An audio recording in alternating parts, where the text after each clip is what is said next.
Okay, so this problem is saying 3 times what number minus 4 is 11. Let's try 2.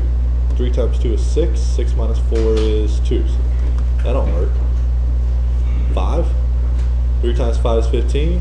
15 minus 4 is 11. Alright, so in this case, I guessed 5 and it actually worked. Right? If I plug 5 in here, 3 times 5 is 15. 15 minus 4 is 11. I would recommend doing the algebra because these are going to get longer.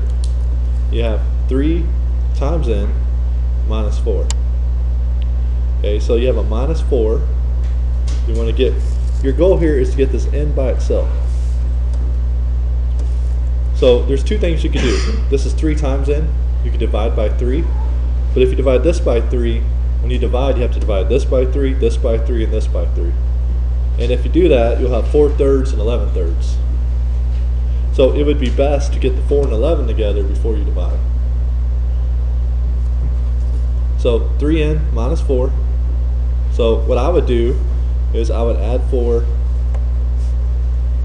to both sides. Is there one right way to do this? No. As long as you follow the steps of math, you'll be okay. Some people may have divided first, but as long as you follow the right rules, it'll be okay.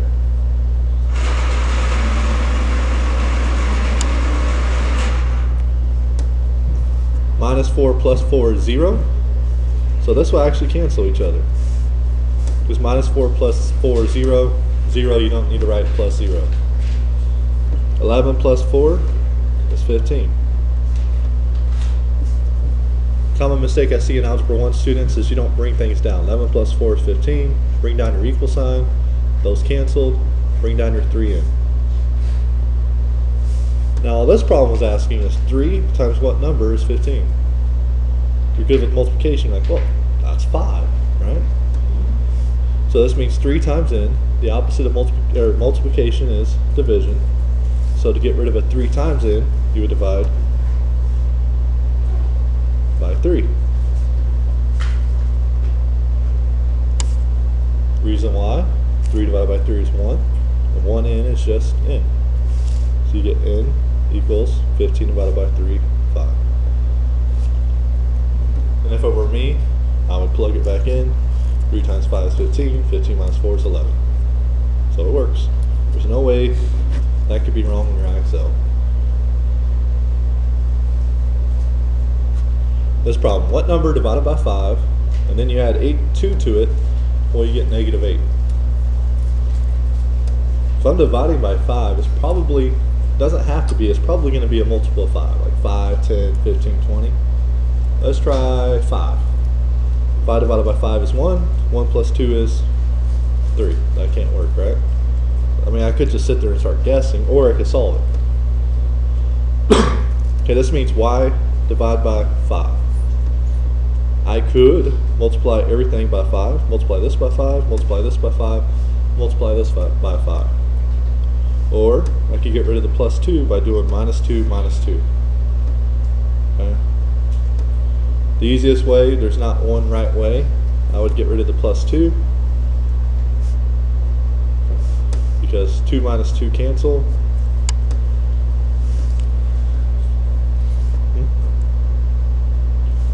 So those canceled. Bring down my equal sign. A negative 8 plus negative 2. Need a calculator, please use it. It's negative 10. So this question's asking, what number divided by 5 is negative 10? So this means y divided by 5. To undo division, you multiply. So 5 times 5, multiply. Okay, you multiply both sides times 5.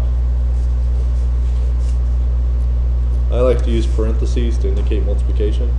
You might just use this symbol, doesn't matter. 5 divided by 5 makes a 1. 1y is just y. Negative 10 times 5 is negative 50. I probably wouldn't have guessed negative 50. That's a pretty small number. Negative 50 divided by 5 is negative 10. Negative 10 plus 2 is negative 8. Yes.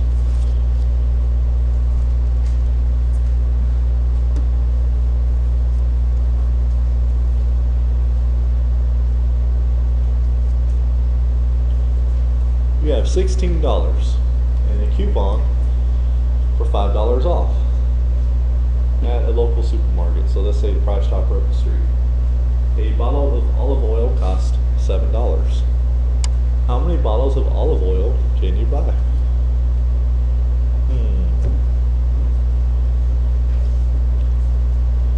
So there's the algebra way to do this, and then there's the way that, I mean, you could just write down 7. That's for one bottle, right? So how much do you have to spend?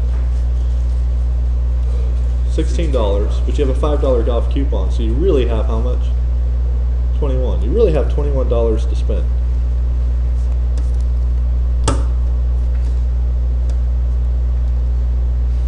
Alright?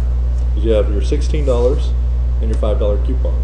So if you have $21 to spend, and there's $7 each for every olive oil, that would be 3, right?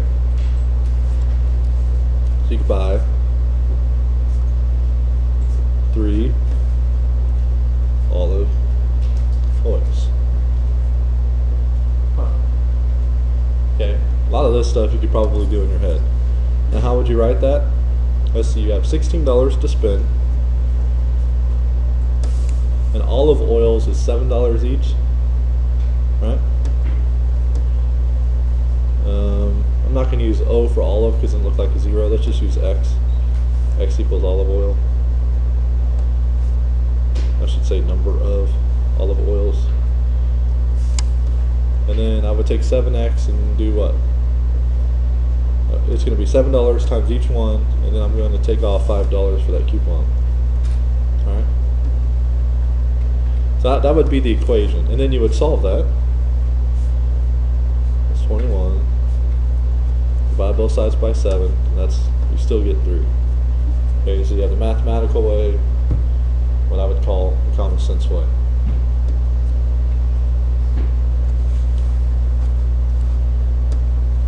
Number 32. These are all examples in your book, by the way. Negative 2 equals d minus 7 divided by 7. Okay, something you guys should know. Some of you only like the variables on one side, there's no way around it. You're going to have variables on both sides eventually. But at any time, if you're more comfortable with this, like if this looks better to you, you could flip everything over. Okay, that's a choice. All I did was move this to this side, this to this side. So if this makes more sense to you than this, it's the same thing. Okay, we're going to do it the way it was written. So what number minus 7, and then I divide by 7, do I get negative 2?